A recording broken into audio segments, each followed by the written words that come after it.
All right.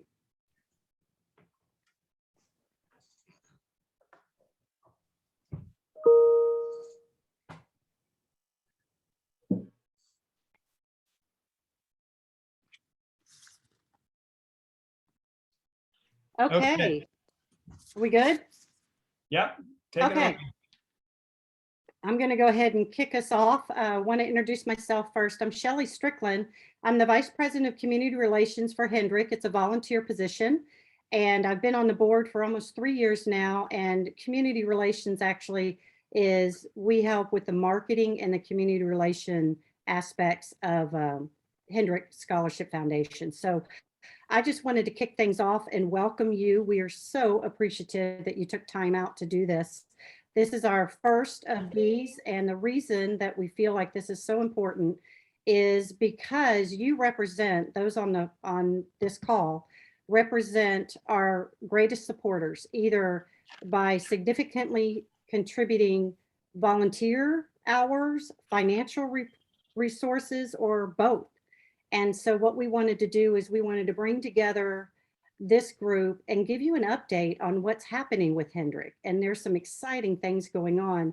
And we feel like it's very important for you to hear this from us and be well educated on what we're doing. So that's going to look like we're going to give you a message from our students. We have an incredible message from our superintendent of Plano Independent School District, Sarah Bonsner. Burke Smith, our Vice President of Development, is going to do a foundation status. And then Marta Lilly, our Operations Manager, is going to talk about our calendar and upcoming events. And we will have time for questions as well. So speaking of questions, please go ahead and use the chat feature here in Zoom and just capture any questions that you might have going through the presentation so that we can make sure to answer that. And then before I do continue on, I wanted to give a note of appreciation from our wonderful president of the board, Jean Callison, who was hoping to be with us, but she's a little under the weather. So she sends her regards and her appreciation as well. So I think I covered all the logistic parts, and we're going to go ahead and get started with a quick message from our students that we'd like for you to see.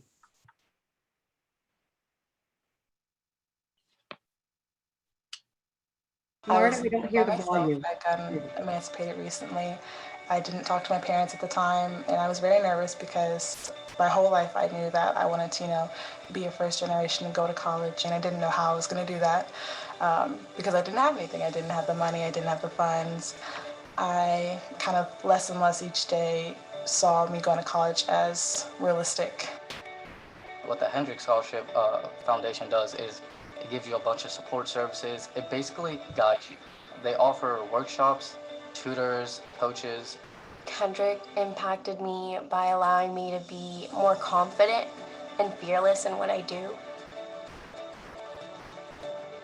The people leading us and guiding us and that has built this scholarship for us, they're nothing but, inspired and nothing but helpful for us. It just made me feel really nice to know that if these people see something in me, that I have to actually start believing in myself to become successful. I think Hendrick is family. Every day, they're like, you can do this, I believe in you, you're gonna make a change. Without this program, I would still be a mess. But because of this program, I'm actually happy for the first time in my life. I know I'm gonna be successful in the future because I have all these amazing people to support me and motivate me. More than just the pretty girl, I want to be the smart girl. And they've helped me see that I am that smart girl. So, thank you.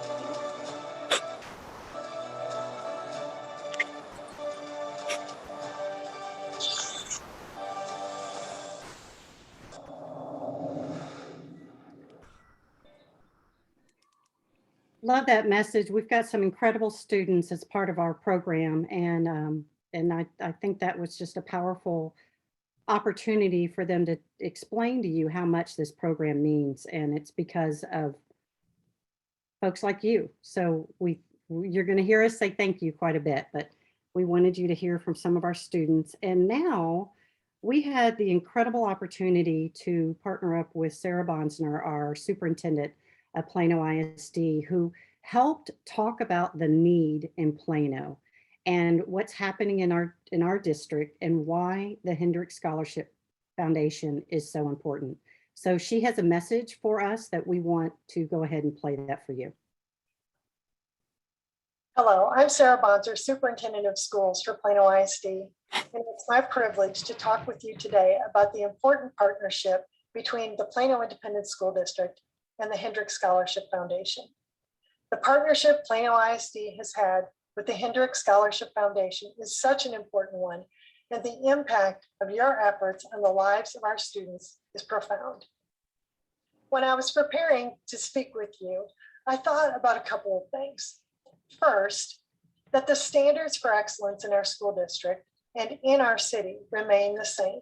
We want our students to achieve at the highest levels and strive to prepare them so that whatever door they want to walk through when they graduate from Plano ISD is open to them. And we think that the Hendrick Scholarship Foundation creates opportunities for students to walk through those doors. Second, I think about how much our district has changed over time. When I started teaching in Plano ISD in 1992 at Shepton High School, our district was about 5 to 7% economically disadvantaged.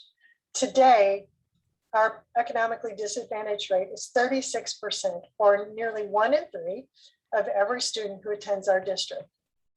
That just paints a picture of the need for our students in Plano ISD to have the support like the Hendrick Scholarship Foundation provides. To give context to that, for our current seniors, 4,067 current seniors are aspiring graduates for the class of 2022. 1,035 of our current seniors are currently economically disadvantaged. And 73% of the class of 2020 seniors enrolled in college the first year after graduation, which is lower than in previous years, and we think may be a result of the pandemic and an impact that we must all collectively overcome on behalf of our students. What we do know is that the pandemic has had an impact on college enrollment and has caused significant challenges across the nation, the state, and our own community. And this has created a decrease in college enrollment. Nationwide research is showing us a picture that overall enrollment in undergraduate and graduate programs has been trending down since 2012. And that was true again this past spring, which saw a 3.5% decline, 7 times worse than the drop between spring 2019 and spring 2020. Community colleges, which often enroll more low-income students and students of color, remained hardest hit in making up more than 65% of the total undergraduate enrollment losses this past spring. On average, US community colleges saw an enrollment drop of 9.5%, which translates to 476,000 fewer college students.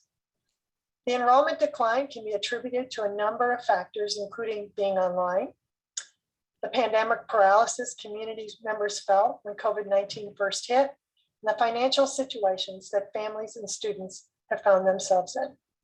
Many folks felt like they couldn't afford to not work, and so they couldn't afford to go to school and lose that full-time income. There was so much uncertainty and unpredictability. Inside Higher Ed states that the negative impact of the pandemic on college enrollment is significant. In fact, one of the quotes from higher education policy says this: while many students may enroll or re-enroll at a later time, we know that delays in enrollment and needing to stop out from higher education can decrease the odds that a student will ultimately earn a degree or a credential. We also know that students who need to delay earning a degree or credential must also delay the earnings premium and workforce outcomes associated with educational attainment, both of which could help students and families recover from this crisis and cushion themselves against a future recession. In Plano ISD, while 94% of our seniors last year requested a transcript to be sent to an institution of higher education, only 73% started college right out of high school. We have a 96.1% graduation rate in Plano ISD for 4 years. And some kids who need a 5th year Our graduation rate is actually 97.7%, which is an amazing statistic. Any help that we can provide to bring that number up of college enrollees through financial assistance and ongoing support is absolutely critical. College enrollment decline has been due to several factors here when we talk to kids, including students stating that they need to work in order to support themselves and their families, students not being able to afford college expenses, especially the unanticipated fees and costs, and students feeling uncertain. This is why funding like the Hendrick Scholarship program to support students' post-secondary plans is crucial. Your support makes our students feel certain. One of the programs that helps prepare our students who will be college ready is the AVID program, which many of you have probably heard of. Plano ISD serves 2,934 students in our AVID program at 22 secondary schools and 24 of our elementary schools in a 4th and 5th grade program. Of those AVID students this year, we have 295 AVID seniors who aspire to go to college and possibly be the first in their family to do so. A former Hendrick Scholarship recipient graduated from college in May 2021 and was hired at a financial institution in Austin. She reached out to her AVID teacher to let her know the impact of receiving the Hendrick Scholarship that it has had on her journey. She specifically mentioned the role of her Hendrick mentor in her success. Previous AVID scholars mentioned how they enjoy the opportunity to give back and pay forward. This has been a life-changing event for AVID students and can change their life trajectory.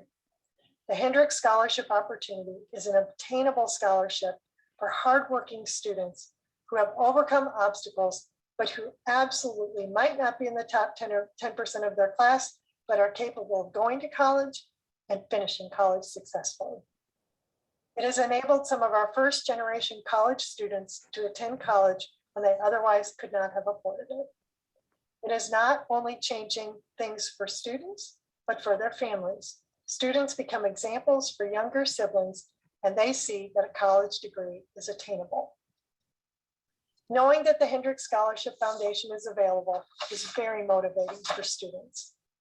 One of our Hendrick Scholarship recipients probably said it best last year. Hendrick Foundation is a wonderful foundation that helped give my dream legs. From the personal enrichment to the academic support and coaching, they really do a lot to make sure we are successful in college. I hope that some of this information has been helpful to you in understanding how very important we think the work the Hendrick Scholarship Foundation is doing on behalf of our students, and to know that you truly are changing the trajectory of our students' lives for the better. We are grateful to you, and we are thankful for you and your support. Thank you. A wonderful message from Sarah. So we so appreciate her support and the partnership that we have with PISD. To drill into this, she talked a lot about the unmet need, that risk, that group of students that are at risk. You know, that she mentioned 1 in 3. There's roughly about 15,000 students in PISD that are at risk. And that's who we are working with. That is who we care about from the very beginning, is finding the students that have overcome great adversity, but yet have shown the fact that they can be successful and they have the determination to do so. And when you look at the overall percentage of students that go on and get some type of college education, that could be either a technical degree, an associate degree, a bachelor degree. In the state of Texas, that represents 25%. But when you drill down into the at-risk population, that statistic is only 12%. What's incredible about the Hendrick model is because we not only give financial support, but we also have this incredible support system that just surrounds all of our scholars, that include the coaching, the mentoring, the career counseling, the guidance counseling, the life skills workshops. When you combine all of that, our model is so incredibly successful that we blow that statistic out of the water.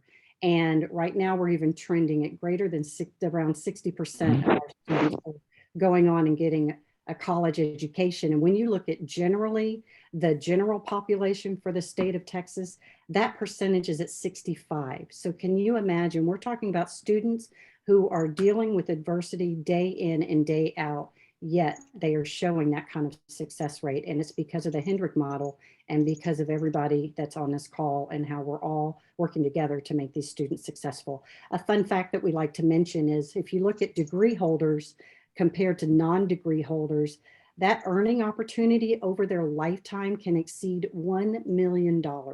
So if you think about what kind of impact that has for not only that student that's in our program, but their family and then future generations, it's mind-blowing. So we have tremendous amount of support, and it's working. And because it's working, where I'm going to lead you now to Burke Smith, who is our vice president with development and actually vice president of our board. And he's going to give you some other exciting news on what we want to do with all that success. Great. Thanks, Shelley. Well, hello, everybody. And thanks for just taking a couple of minutes. We're just going to keep this quick, brief update. And I'm going to go a little more tactical now and lift the hood and just give you some stats and figures about a little data on where we're at as an organization. All pretty darn good, but let me just kick off by a big virtual high five to two of our founders that are on the line with us, Rutledge Haggard and John Roten. These guys, you know, Hendrick's been around for 30 years. So I guess these guys were, what were you guys, like low 20s when you founded this organization? And, you know, just incredible the work that's been done. And those guys have been supporting this organization for 30 years. We're careful to keep in touch with them and sort of get together with them and run by what we're experiencing as an organization. And it's been, I think, quite interesting for them and for us to talk over our issues as an organization. And they'll, you know, it doesn't take them long to bring up something from 25 years ago when they were challenged with the same thing. So all that's to say, one, a big thank you to them as well as everybody on this, taking time out to learn. And over those 30 years, we have learned just a thing or two with Rutledge, John, and all the volunteers that have come before us, the current crop that are here, working hard. And so we're appreciative of that. And we're yielding a lot of really positive results. This Hendrick model is working. So I'll just go over a couple of those so you know where we stand. And as Shelley said, we'll take questions. You can drop them in the chat or you can ask them at the end, or if you're super bold and want to try and interrupt me, go for it, but it's on Zoom, so you never know. First, starting with our scholars, we're at roughly 54. Now, the reason you may hear us quote different numbers, plus or minus a couple, is we don't like to let go of a kid. And, you know, if our graduation rate is 60%, that's what we're currently experiencing, 50% historically. Even at 60%, that means 40% of the students we're losing. And we don't go down without a fight. And a lot of folks that are on this call are part of that fight. In our student success committee and the coaching work that we do with these kids. So we've always got a few that are on the bubble. Oh my gosh, I dropped my notes on my keyboard and that happened. So we're around 54. We had 13 graduates last spring, and we had 13 awarded scholarships this fall. Here's the difference between Shelley and I. She on her slide 3.1 GPA, and I have 3.2 cumulative GPA. That's the exuberant Burke rounding up versus a conservative Shelley rounding down. Just a little insight into personalities there. And as she said, that's 4x the state average. So where are we this fall? What do we expect to happen? We expect 9 more graduates this fall. We're coming into an interesting time in the organization where we're going to have a lot of turnover and a lot of graduates. The reason is a few years back, we overcommitted which gave us some financial challenges because we had too many scholars on the books. We were able to meet all our obligations, no problem. I won't say it didn't come without a challenge. And so we didn't add, there were a couple of years there where we didn't add new awards because we wanted to make sure that we could honor the awards had already been made. Those days are long behind us now, so no worries. But through that, we have this sort of bubble of students that are heading to graduation just right now. So we expect 9 this fall and 17 in the spring.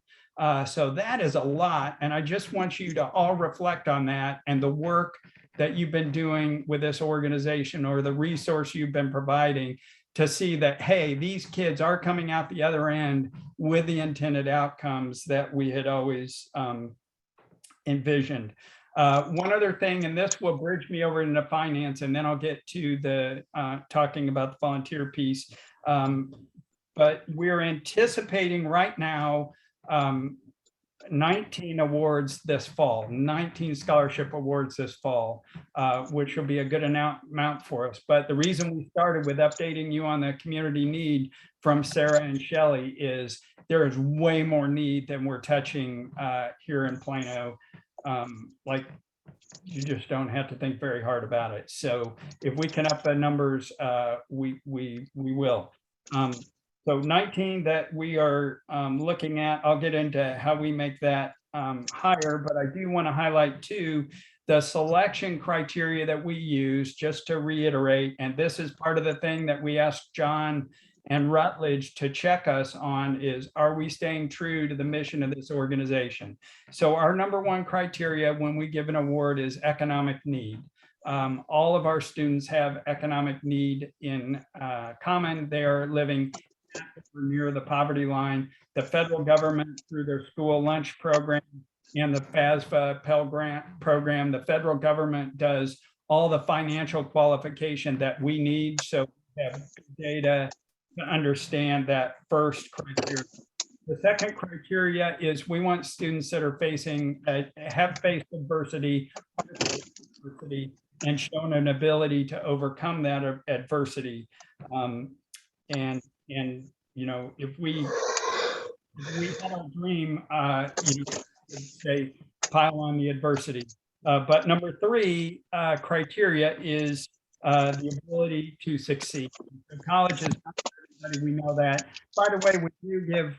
We're getting background noise. If everybody could just double check their mute, we would appreciate it. We do give, you know, 2-year trade schools. We're happy to support students through trade schools, but even that is not for everybody. And so we want to make sure, as our third primary criteria, is making sure that we have students that are going to be successful. That is, I will say, very different than cherry picking students. We don't cherry pick the A students. If we've got a C student that we think we can get through that is facing adversity, then that's what we're going to do as part of that. So that takes me over to the financial piece of the organization. I just want to give you a heads up on where we are with that. Financially, number 1, every scholarship, every student is fully funded.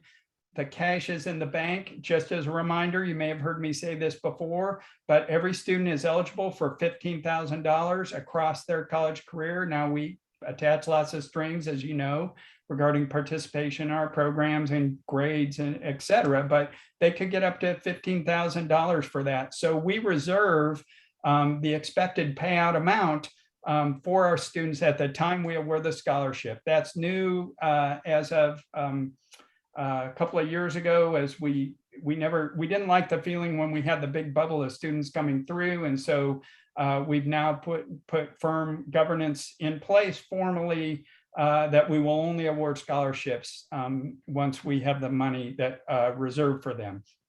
So our cash reserves are going up. They're going up by a lot, probably record amounts, at least since I've been involved. And that's because we're holding it for these students that we have in process. So when I say, 19 scholarships next fall, that means we're going to be reserving 19 times 15,000, or it's slightly less than 15,000 because our actual payout experience is more like closer to 12,000, but whatever, they could get 15. So 19 times 15,000. There's some of you that can do that calculation in your head. I can't, but trust me, our finance committee is on that. And we believe if we meet budget this year, we will do that. So when we talk about efficiency and discipline, our primary expense is the wonderful Marta Lilly that you're going to hear about, our one paid superwoman person that operates the organization. Everything else is volunteer driven at this point. We don't love that. That's a hard model to execute on, but as you see, it's working well, and it's where we need to be so that we can make sure then and have the discipline to use most of the money that we collect to go directly to scholarships. I do have some good news on this front that I will get to in a moment. And we are hiring a second resource to help support the Student Success Committee. And we're super excited about that. So we're operating according to or better than our budget. The donation trend, I hate to talk about the donation trend. And by the way, we now switched to a fiscal year, way easier for us to track expenses, tracking with the school year, as you might imagine, since we're giving the scholarships in the fall. So if you think July to July, that's what we're doing. And so we're 6 months into this fiscal year. So the first half of our giving, we haven't gone through the year-end giving season, which is generally pretty fruitful to us. People, I think at the end of the year, sort of review where they're at and make decisions on gifts at that point. So everything now, I would tell you, we're tracking ahead of what we have budgeted for the year. So hopefully what that means to all of you is that we'll be able to exceed that 19 number. More on that in a minute. Let me get to my volunteer slide. And first, she's on the line with us, Miss Jillian Stubblefield. You see her beautiful smile there. So we want to highlight one of our super volunteers, and Jillian is certainly that. There's a couple of things I want to tell you about Jillian and her role with HSF. One, we attract really strong talent, and several folks on this call today are really highly credentialed community leaders or experts in education, mentoring, et cetera. And Jillian is certainly one of those. She has a bachelor's degree in public administration, a master's degree in management, I believe, and she was founder and ran for many years a college prep service here in Plano. So some of you probably even have kids that Jillian helped get along through that. So Jillian had incredible credentials. She came on board with Hendrick as a coach first. I then super twisted her arm to, as we added the positions as student coordinator, she helped us get student coordinators in position at SSC. So she was a pioneer helping with that. Then she wanted to move on from that. And so she's moved on beyond that. Well, not before another common trend of she has a brilliant daughter that is an advisor down at UT Southwest, and that daughter is also a coach for us. But she now has taken up grant writing, and Jillian is not a high achiever, so we had very low expectations. I'm joking, of course, she is a high achiever, but we had no clue that 6 months into helping us with grant writing, I'm here to tell you tonight, Jillian and Marty Sackley is also working in this area along with Jillian in our grant process, and they have secured a $25,000 grant from Communities Foundation of Texas. It's a learning fund grant program that they had put together. We applied for it, and through Jillian's leadership, we were notified a week or two ago that that has been awarded. So we're super excited about that. And that $25,000 will be used specifically to staff the position that is going to support our students. So with this exhausting, all volunteer driven workforce that we have, we're going to be able to add another paid person, at least part-time, to help us coordinate that. And so we should only expect our results to grow from there. So let me just tell you, where are we stat-wise with volunteers? We're still over 100 volunteers in the organization. In 21, they've already generated over 6,000 hours. We always need more in the area of marketing and administration. You know, anybody with creative needs that wants to volunteer there. And we would say, and I tell you all this, you're all probably already volunteering. So please take this message out to the community. And if you want these slides, we're happy to send them out to you, and tell your friends and people, because it's a really rewarding thing to do. With student support, we always need help. I will say that we continue to become more and more sophisticated in that way that we mentor and grow our students. So that program is maturing, and it's being a coach mentor is becoming a bigger commitment. And so, but we're anxious to get people into that, or if you can tutor or help us with workshops, any of those things, we're happy to get you involved in the students' success side of the organization as well. The next round of students obviously will be this fall. If we add 19 or 20 or whatever number, obviously all those students will need coaches, and we want to have coaches that are up to speed on that. And then, of course, we have events. I think chair of our taste event may be on the call today. And I know that she and Kim Ludwig, who runs all of our events, would appreciate people helping with a big taste, or we'll go over all the events that we have. And if you want to hop in just for some help there, or have friends, please spread the word about this. Hendrick is powered by volunteers. Okay, so you probably are thinking, hey, Burke, it sounds like things are going great. Where do we go from here, or grow from here? That probably is a better thing. So here it is. By the way, don't you just love, this is one of our, I threw this little picture in because this is one of our Hendrick graduates. And when Sarah Bonzer talked about, they gave my dreams legs, we gave her dreams legs with this foundation. This is a picture of her in grade school. I don't know what grade that was, you know, probably 5th grade graduation or something. And we got this young lady well, she, with the help and assistance of Hendrick, achieved a college degree. And you can see that she's going to need that degree to help and provide for her young son there. So a great story. Where do we go from here? We're currently supporting 54 students. You heard how big the need is. And so we're starting a campaign and a challenge to the community to support 100 scholars in 3 years. And I can tell you, this is within, I don't think it's a stretch at all. When you see sort of the inside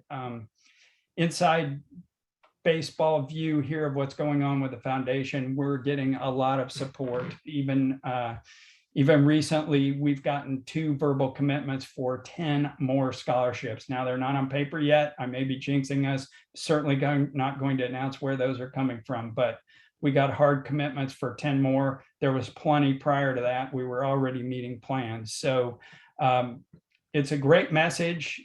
We encourage you to share it in the community, and just give people the opportunity to participate if that's where their hearts are called. So one last little tidbit: to get to 100 scholars, we basically need to raise our receipts by about $120,000 a year.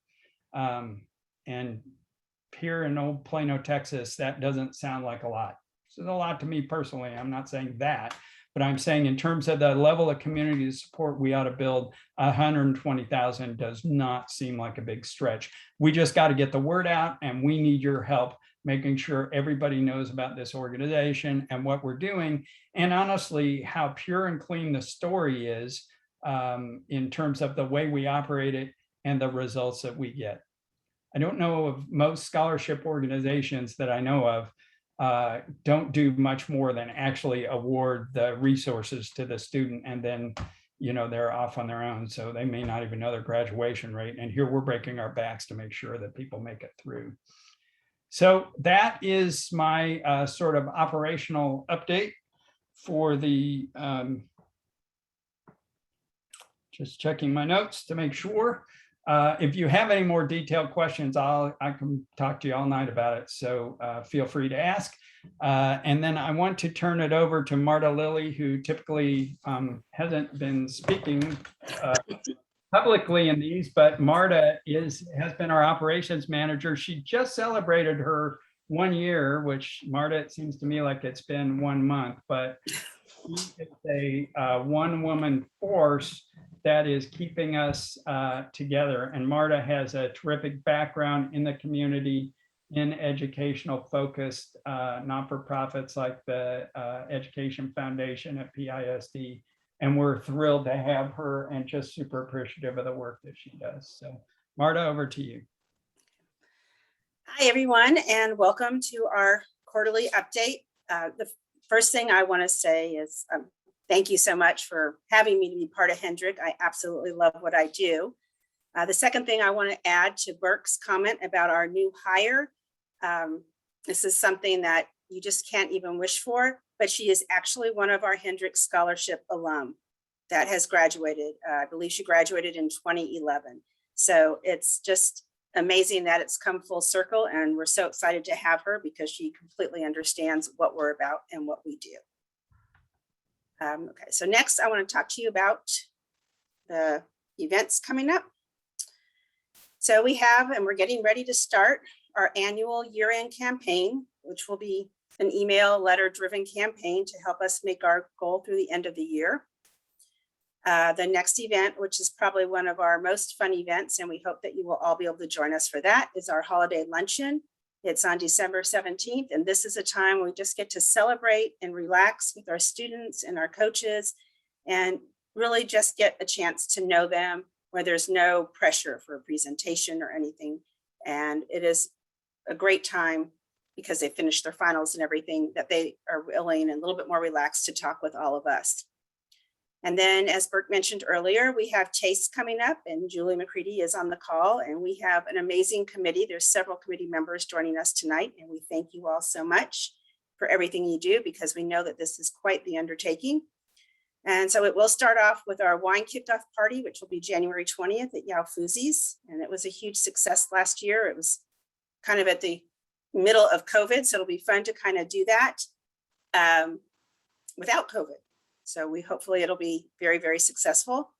And then TASTE itself, this year we are going to be at Sewell BMW Mini, which will be up in the North Plano area. And we're very excited to be working with them. Sewell is bringing their marketing team together with us so we can see how we can work best with them, which is new and exciting. And it's also a very, very fun time. In addition to fundraising, it's a time to come and celebrate and party and just enjoy your time with us and hear more about where we are and what we're doing. Then in May, we have the new Student Scholarship Awards. And then another new event that we started this past year was the graduation and welcome new scholars. So in June, we know who our new scholars are going to be. We also have all our graduates from December and May, and we all get together. Their families are invited as well. And it is truly a picnic style event. We have some talking, but it's just great to see all the kids there, the new and the ones who've just graduated, so that they can meet and talk to each other, as well as have all the coaches and board members with us. And then we have our Growing Our Legacy, which this year, and we have Craig Perry, who I believe is also on the call tonight, who took over leading this and did a phenomenal job and gave it a whole new spin. And we'll be doing that hopefully again next year in a similar fashion, which was over at the North Texas Performing Arts. And that really is the one event where we do talk about what the need is, similar to what we've done tonight, where our performance is and our strategy for moving forward. And then, of course, we have North Texas Giving Day that we do participate in with several other foundations in the area. So, and then last but not least, and I know Shelley said it in the beginning, but we want to say thank you to all of you. We couldn't do it without you, from our donors to our volunteers to everyone, the board members who all put in so much time to help make this foundation run. We just could not do it without you. But please, if we're willing to take any questions now, if anybody has anything they would like to ask or know, otherwise, please feel free to reach out to any of us at any time. We will get back to you probably during business hours, but feel free to reach out. And we're happy to answer any questions or update you on anything else you might want to know. I just want to say what Marta talked about, that picnic. If there's one event you can make this year, because as I look across the names and the faces that are on this call, you're all doing so much in one way or the other for this organization.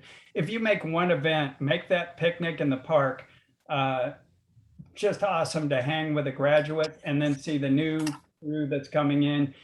That will touch your heart and give you confidence that any time and resources you're giving this organization are well worth it. It's a bigger gift than we could ever get any other way, in my opinion. And if I can take this moment to say thank you for the honor to be profiled this month. I think it's an honor that should be shared with every volunteer within HSF. There are dozens, and some serve valiantly in the background. I really like serving in the background and don't like all this, but I was willing to humor Burke. But the team of volunteers that put the grant together, it's like a fantastic rowing team, I will say. And it will include Burke at times, Jean Callison. Marty is very much a part of that and leads that effort.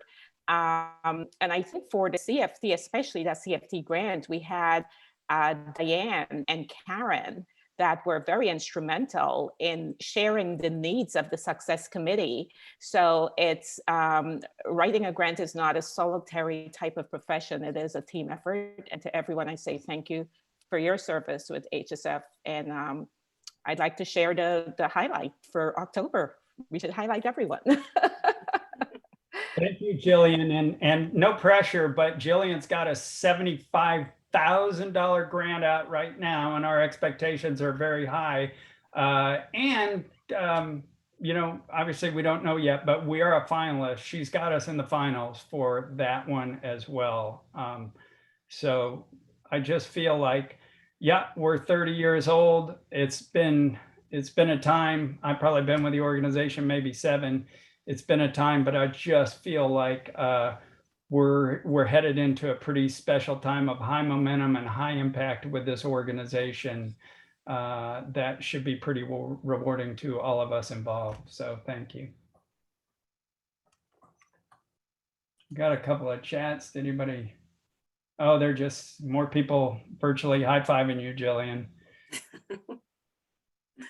But she's right. There's plenty more on here. Well, we don't want to take any more of your time. We just wanted to make it fast. You know where to find us if you have questions. But we wanted to provide a little information, let you know how great things are going. And the outlook is just fabulous. So thanks for all you're doing, and let's keep it up. Hey, Burke, could I ask a question? Sure. I'd like to know how my friend Rutledge feels about how well this organization is doing. Oh, Rutledge, can you unmute? Oh, he's got his thumbs up. Oh, we'd like 5 minutes of attaboys at least, right? I do think that we owe them a debt of gratitude for getting this thing started to begin with. Congratulations. Yeah, thank you.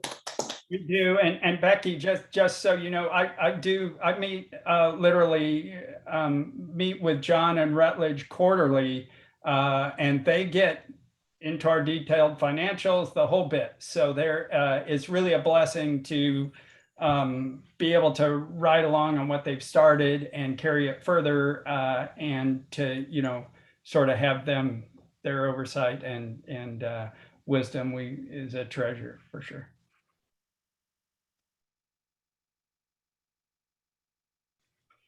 Anything else?